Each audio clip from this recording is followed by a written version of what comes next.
Israel's opposition is now threatening not to honour any agreement between Israel and the PLO. I think that if the PLO does not keep up to its end of the bargain, and such an arrangement is certainly not binding on any government of Israel. There have been almost innumerable acts of terrorism since the signing of the agreement. Arafat hasn't condemned any.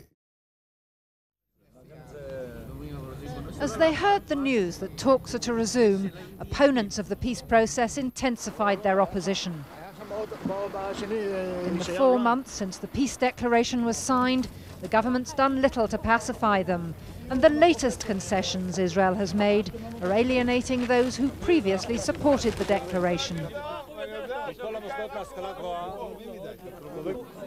This morning, when the Prime Minister Yitzhak Rabin visited Na'amah, a small settlement near the border with the proposed autonomous enclave of Jericho, he ran the gauntlet of angry settlers.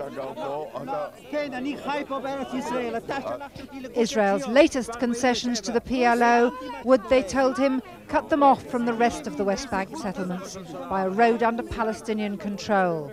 People here are deeply worried. We are for the agreement in Oslo, for Jericho, autonomy for Jericho only, not more than this. More than this is threatening the security of Israel, not only the people that are sitting here.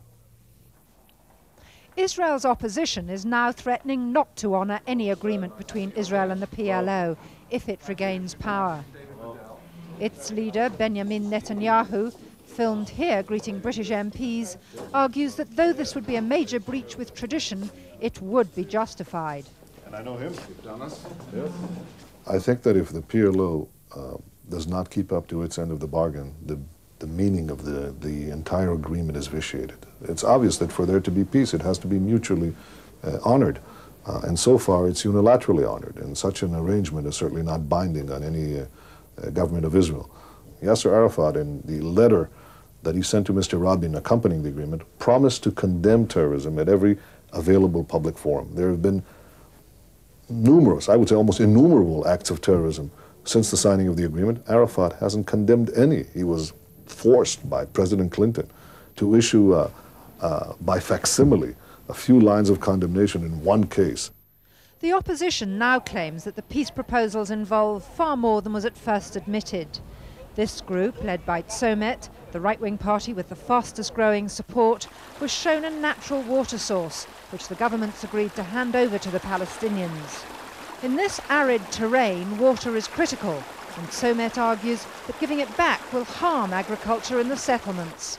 Now, the water source here, if we give the water source away, it is as if we give them the idea that we have no intention to keep even other settlements along the Jordan Valley.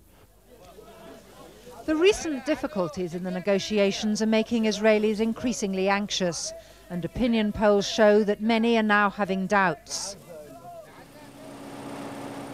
The attitude of the popular press altered dramatically last month when the talks ran into trouble. Yediot Aharonot, Israel's best-selling daily, showed a picture of Yasser Arafat, captioned, "Whatever happened to the chairman?" It questioned his mental stability and negotiating style. We asked ourselves, is it an Oriental bazaar with all the methods of the Oriental bazaar? That the person who sells there is offended if you don't argue about the price. I mean, does he really want to coexist with us? Do his people want the same? I mean, I think that the answers are not clear yet. We are trying to find out. The problem for the opposition leader, Benjamin Netanyahu, is that his party is split, and two other would-be opposition leaders are exacerbating the divisions. But attacks on Israelis are increasing, the government's trying to make peace with a very fragile majority, and critics accuse the opposition leader of failing to use this to destroy the peace process. In Israel's parliament, Mr. Netanyahu admitted the problem, putting it down to the difficulty of being in opposition. Menachem Begin had, I would say, almost identical problems, as did Yitzhak Shamir, as you well know. And I suppose it's now my turn. There's nothing new there. Life in the opposition is not a walk in the woods. In the face of a lack of direction from their political leaders, it's the settlers who continue to lead the protest movement. Those here in Sofim on the West Bank are connecting mobile homes to electricity so so they can expand their settlement. The challenge for them is to include more people in their protest from within Israel itself. If the talks run into further difficulties, demonstrations are likely to mount, and the government then could find itself facing a far stronger opposition. Liz Donnelly, Channel 4 News, on the Israeli-occupied West Bank.